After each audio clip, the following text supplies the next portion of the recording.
જિગીશા પટેલે ગોંડલના બિલિયાળા કેન્દ્ર પર જઈને વિરોધ કર્યો હતો, પણ તેના કારણે સંચાલકોએ ટેકાના ભાવે ખરીદી બંધ કરી છે, જેના કારણે ખેડૂતોનો ભોગ લેવાઈ રહ્યો છે, જેની વિગતે ચર્ચા કરીશું। નમસ્કાર, હું છું પ્રથમ મોદી, આપ જોઈ રહ્યા છો નિર્ભય ન્યૂઝ।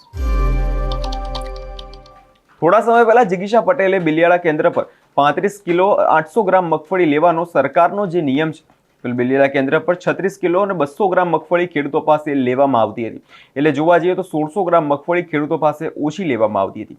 ત્યારે ત્યાં જઈને ખેડૂતે મામલો ઉજાગર કર્યો, ત્યારે યાર્ડના લોકોએ તેને માર મારવામાં આવ્યો હતો। તેને માર મારવાનો આરોપ અને ખેડૂતો સાથે આ છેતરપિંડી કરવામાં આવે છે। આ મામલે જિગીશા પટેલે બિલિયાળા કેન્દ્ર પર જઈને સખત વિરોધ નોંધાવ્યો હતો, જે બાદ હવે સંચાલકોનું કહેવું છે કે અમારી પર જે આરોપ લગાવવામાં આવ્યા છે તે ખોટા છે, જેના વિરોધમાં જામવાડી, બિલિયાળા અને કોલીથડના યાર્ડ બંધ રાખવાનો નિર્ણય જે છે સંચાલક દ્વારા લેવામાં આવ્યો છે। સાંભળે તે સંચાલકોનું શું કહેવું છે। ગોંડલ તાલુકાના જે ચારેય કેન્દ્રોની અંદર ટેકાના ભાવની મગફળીનું જે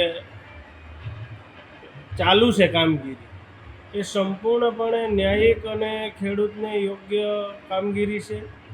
એની અંદર અત્યારે જે કોઈ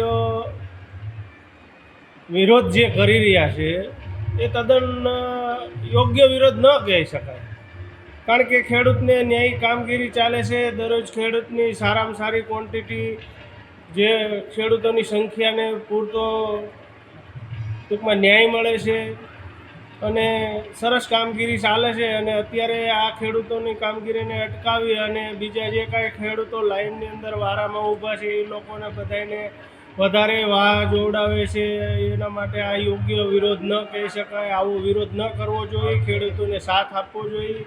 આ વિરોધ પાયા વિહોણો છે, એટલે વિરોધ કરનારાએ વિચારવું જોઈએ। બીજા સેન્ટરોની અંદર જે કાંઈ દખલગીરીઓ છે એ દખલગીરીઓને પહેલાં દૂર કરો, પછી ગોંડલ તાલુકામાં આવો। ગોંડલ તાલુકાની અંદર તો કામગીરી સરસ ચાલે છે, તો ત્યાં વિરોધ કરવાનો મતલબ શું છે? આ કેન્દ્રને ચાલુ કરો, ત્વરિત ચાલુ કરો। ખેડૂતોને અત્યારે જરૂરિયાત છે, લગ્નની સિઝન ચાલે છે, ખેડૂતોને અત્યારે નાણાકીય જરૂરિયાત હોય અને આવી રીતે અઠવાડિયું વયું જાય તો ઘણી મુશ્કેલીઓ પડતી હોય, તો આવો વિરોધ ન કરો, આ મારી નમ્ર અપીલ છે। આ ગોંડલ તાલુકાની અંદર અત્યારે જે ચારેય મગફળીના કેન્દ્રો હતા જે અત્યારે બંધ કરેલ છે, એ એકદમ ખોટી વસ્તુ છે। અત્યારે જે આ લોકો જે અત્યારે પ્રસિદ્ધિ મેળવવા નીકળી ગયા છે કે ભાઈ ખેડૂતોને આ થાય છે ને પેલું થાય છે ને, પણ હું અત્યારે મારી વાત કરું તો મારી મગફળી જે હતી ને એ હું ખુલ્લા માર્કેટમાં વેચું તો 800-900 રૂપિયા બજાર આવે એવું હતું, પણ ગોંડલ તાલુકા અમારા જે કેન્દ્રો છે એની અંદર જે મેં વેચી તો પૂરા ભાવથી અને માંડવી એ લોકોએ લીધી। અને હવે તમે જો અમે તમારી ભેગા છીએ તો ગમે ત્યારે જરૂર પડે, પણ અત્યારે જે અમારે ગોંડલ તાલુકામાં હાલે છે ને એ ખેડૂતો માટે બહુ સારી વાત છે। રોજના 700-800 ખેડૂતોને બોલાવે છે। હવે અમારી બાજુમાં જાઓ તો કુકાઓના કેન્દ્રો હાલે છે। અમારા જ ગામની મગફળી લખુભાઈ બોરીચાની મગફળી ગઈ હતી, ખરેખર સારી માંડવી હતી, છતાંય પાછી આવી। તો ગોંડલ તાલુકાના 4માંથી એક પણ કેન્દ્રની અંદર ખેડૂતની માલ રિજેક્ટ નથી થતો। અને બીજા તાલુકામાં અત્યારે જે વિસાવદર કે કોઈ પણ વસ્તુમાં જાય તો મારા સંબંધી અહીંયા કે રોજ અત્યારે 40-50 ખેડૂતને બોલાવે છે, એમાંથી 10-12 જણાને પાછા કાઢે છે। હવે મગફળી છે એ કાયદેસર માટીની અંદર જ થાય છે, બધાને ખબર। હવે છે જે પ્લાસ્ટર હોય તો એ કે ભાઈ આનું હાલન રિજેક્ટ થાય, તો હું મગફળી છે એ કંઈ ઘેરે તો ઉત્પન્ન થતી નથી, કંઈ ફેક્ટરીમાં થતી। હવે સારામાં સારી ગુણવત્તાવાળી માંડવી હોય છતાંય નથી લેતા, અને આ ખરેખર ગમે એવી નબળી માંડવી હોય તમારું વજન થઈ જાય એટલે મગફળી એ લોકો જોખી જ લે છે। અને મારે તો આ 8 દિવસ પલ્લેલી મગફળી હતી અને છતાં એ લોકોએ લઈ લીધી। માર્કેટમાં વેચું તો 700-800 રૂપિયા માર્કેટ આવી હતી। હવે તમે જે અત્યારે જે કરો છો એ તદ્દન ખોટું છે।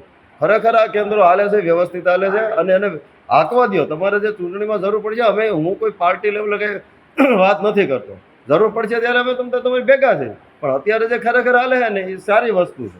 એટલે તમે મહેરબાની કરીને 2 હાથ જોડું છું કે તમે જેને હાલે છે એને હાલવા દો, અને ચારેય કેન્દ્રો વ્યવસ્થિત જ હાલે છે, એને હાલવા દો।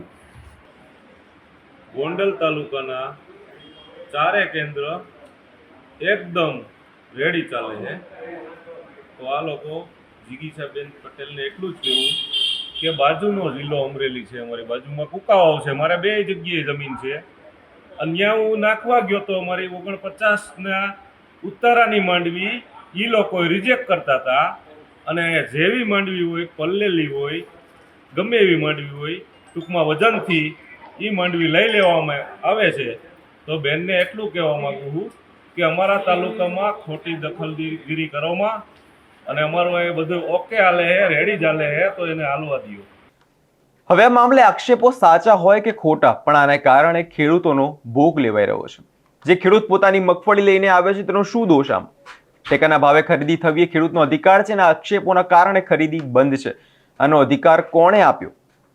કેન્દ્રો બંધના કારણે ખેડૂતોનો ગુસ્સો જે છે ફાટી નીકળ્યો છે અને વિરોધના કારણે યાર્ડ કેટલા દિવસ બંધ રહેશે તે જોવાનું રહ્યું. આ મામલે તમારો શું અભિપ્રાય છે તે કમેન્ટ કરી જરૂરથી જણાવજો અને અમારી ચેનલ નિર્ભય ન્યૂઝને લાઇક, શેર અને સબસ્ક્રાઇબ કરવાનું ભૂલશો નહીં.